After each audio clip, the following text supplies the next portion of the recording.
சுமார் 1000 வருஷங்களா ஒரு பெரிய ரகசியம் உலகத்தோட கண்ணில் படாமல் ஐரோப்பாவோட இருண்ட அறைக்குள்ளே பூட்டி வைக்கப்பட்டிருக்கு அப்படின்னு சொன்னால் நம்புவீங்களா? ஆம், அதான் உண்மை. நம்ம பாடப்புத்தகங்களில் படித்த சோழர்களோட வரலாறு வேற. ஆனால் இந்த செப்பு பட்டயங்களுக்குள்ளே மறைச்சு வைக்கப்பட்டிருக்கும் சோழர்களோட நிஜமான ரகசியங்கள் வேற. இப்போ உள்ள நவீன அறிவியலால் கூட விளக்க முடியாத பிரம்மாண்டமான கட்டிடக்கலை, கடல் கடந்து அவங்க நடத்தின மர்மமான போர்கள், எல்லாத்துக்கும் மேலே நெதர்லாந்து நாட்டில் லைடன் அப்படிங்கிற பல்கலைக்கழகத்தில் இன்றைக்கும் தூங்கிட்டு இருக்கும் அந்த 1000 வருஷ பழமையான லைடன் செப்பு பட்டயங்கள் சொல்கிற அதிர்ச்சியூற்ற உண்மை என்ன? வாருங்கள், சோழர்களோட இருண்ட பக்கங்களுக்குள்ளே பயணிப்போம். கிபி 11ஆம் நூற்றாண்டு ராஜராஜ சோழன் மற்றும் அவரது மகன் ராஜேந்திர சோழன் காலம். உலகமே இன்னும் நாகரிகத்தை நோக்கி நகராத அந்த பழைய காலத்தில் கூட நெதர்லாந்து வரைக்கும் சோழர்களோட முத்திரை எப்படி சென்றது?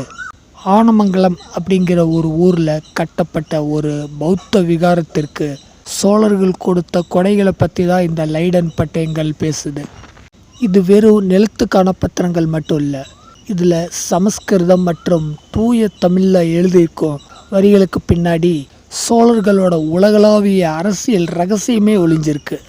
சீன பேரரசுலேருந்து ஸ்ரீ விஜய சாம்ராஜ்ய பேரரசு வரைக்கும் சோழர்கள் எப்படி தங்களோட உளவுத்துறையை பரப்பியிருந்தாங்க அப்படிங்கிறதுக்கான குறியீடுகள் இதில் இருக்குது. ஆனால் இதில் என்ன மர்மம்னு கேட்டால், இந்த பட்டயங்களில் குறிப்பிட்ட ஒரு சோழர் காலத்து வம்சத்தோட வாரிசு பற்றிய விவரங்கள் திட்டமிட்டு மறைக்கப்பட்டிருக்கு. அது ஏன்? சரி, பட்டயங்கள்லாம் ஒரு பக்கம் இருக்கட்டும். சோழர்கள் விட்டு சென்ற கற்களை பற்றி பார்ப்போம். தஞ்சை பெரிய கோயில், இது எல்லாத்துக்குமே தெரியும்.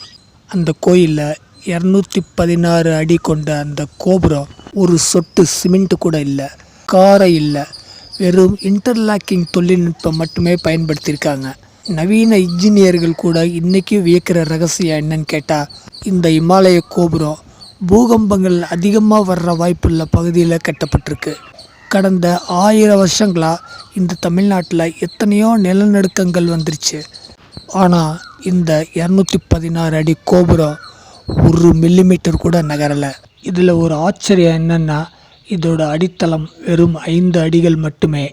இன்றைக்கி வரைக்கும் எந்த ஒரு நவீன விஞ்ஞானியாலையும் இதை அச்சு அசலாக மறுபடியும் உருவாக்கவே முடியலையா? தஞ்சையை சுற்றி 100 கிலோமீட்டர் சுற்றளவுக்கு ஒரு சிறிய குன்று கூட கிடையாது.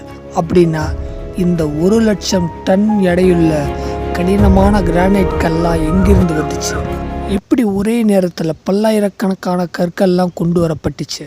அதைவிட கொடுமை, வைரம் போன்ற கடினத்தன்மை கொண்ட இந்த கிரானைட் கல்லை செதுக்கிறதுக்கு சோழர்கள் என்ன ஒளியை பயன்படுத்தினாங்க?